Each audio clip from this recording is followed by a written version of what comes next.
I hope each one of you as well. As I walk each morning from the residence to the office here in Washington, D.C., I see the beautiful cherry blossom trees across the street. They're beautiful. They are every spring. Unfortunately, there's no one there to appreciate their beauty, obviously because of this health scare that we're all going through. This is a fragile, fearful time for all of us at different times during this health crisis.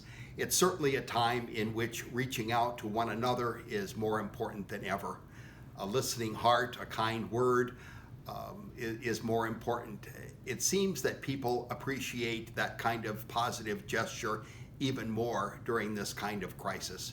We've certainly become familiar with the phrase social distancing, and while that is important to hopefully contain the virus, we certainly can reach out through electronic means to many people.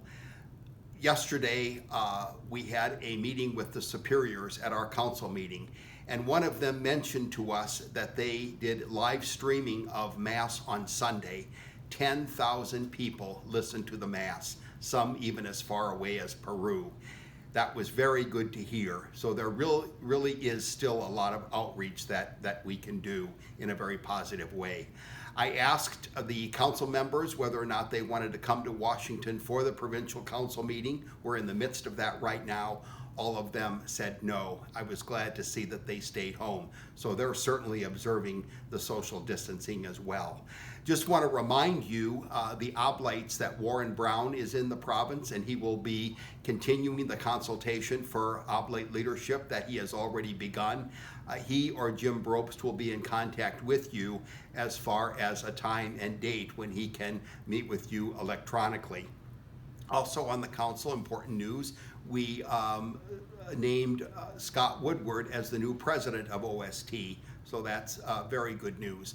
Communication continues. In fact, I hope to use this means of communication a bit more often during the health crisis, and maybe it will be important even to do this kind of communication with you more in the future. We can learn something from what we're going through right now, tragic as it is.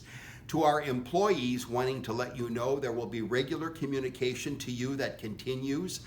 This is a bit more complicated than we would like, the fact that we're in different states, that there are many different kinds of employees we have, part-time, full-time, exempt, non-exempt, different rules and policies in different states makes this more complicated. But I commit to you that we will keep you informed as to what we want to do. I want to take this opportunity also to thank you very much for your dedication to the Oblates, for your passion, your sharing in the Oblate charism, and to continue the good ministry that you've been doing to each other and to the people of God. Certainly it is a time with the downtime that may be afforded to some of us to become closer as families, closer with your co-workers, and live that Oblate charism in a more vital way.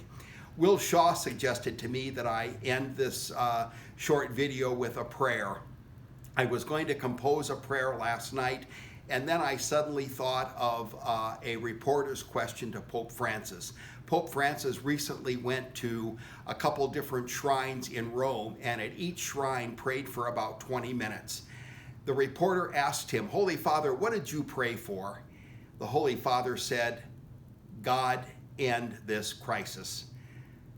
We all know the courage of Pope Francis, tells it like it is, and he certainly told us that was the prayer in his heart. I think that's the prayer in each one of our hearts. God, end this crisis. God bless each of you. Thank you for all you do. Thank you for the charism that we each share in, the charism that wants us to care for each other, to provide that listening ear and that positive response, share positive stories with one another. We will get through this. We will be the better for it, hopefully. God bless you and thank you.